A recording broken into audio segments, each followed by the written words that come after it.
Oke, saya balas VT ya buat Kak Nisma. Tergantung dari jenis keputihannya. Jadi ada keputihan yang bening, ya.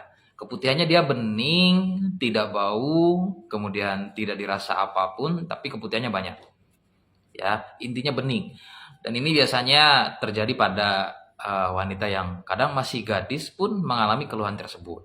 Dia tidak seks bebas juga. Jadi dan ini biasanya adalah kendala yang wajar, ya, wajar terjadi.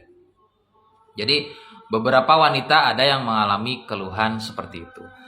Nah, itu terjadi karena gangguan hormon biasanya. Dan ini adalah faktor genetik. Ya, jadi biasanya kalau tidak terjadi pada setiap wanita, tapi banyak juga yang mengalami keluhan tersebut ya untuk keputihannya.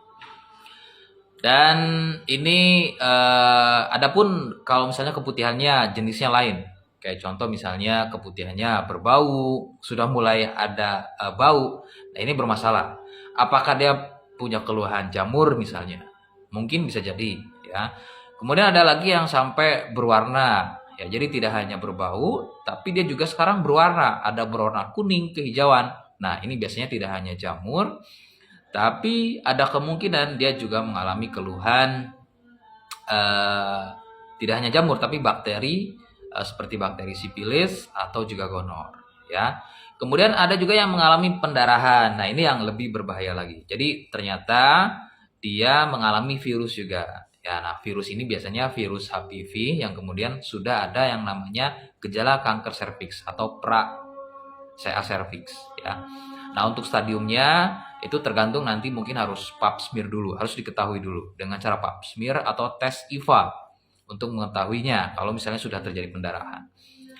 Jadi bahaya kalau misalnya keputihan tersebut yang misalnya sudah berbau dan sudah berwarna, itu berarti tidak boleh dibiarkan terus dalam jangka lama.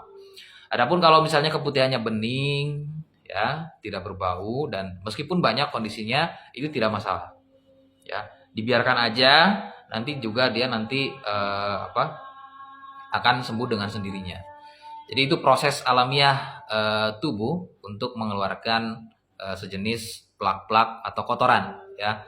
Untuk yang masih gadis misalnya, ataupun ini terjadi misalnya sudah menikah, itu tidak masalah ya kalau misalnya keputihannya bening tidak berbau. Adapun kalau misalnya ini risih mengganggu, boleh tetap cek ke dokter ya. Nah, bagaimana kalau misalnya memang sipilis atau gonor atau juga mengalami keluhan herpes simplex atau mungkin kutil kelamin ya, atau juga memang sudah ada gejala kanker serviks, dari saya ada produknya ya. Ini untuk yang misalnya jenisnya virus ya seperti HPV kutil kelamin, sipilis, gonor ya atau kencing nanah. Ini produknya.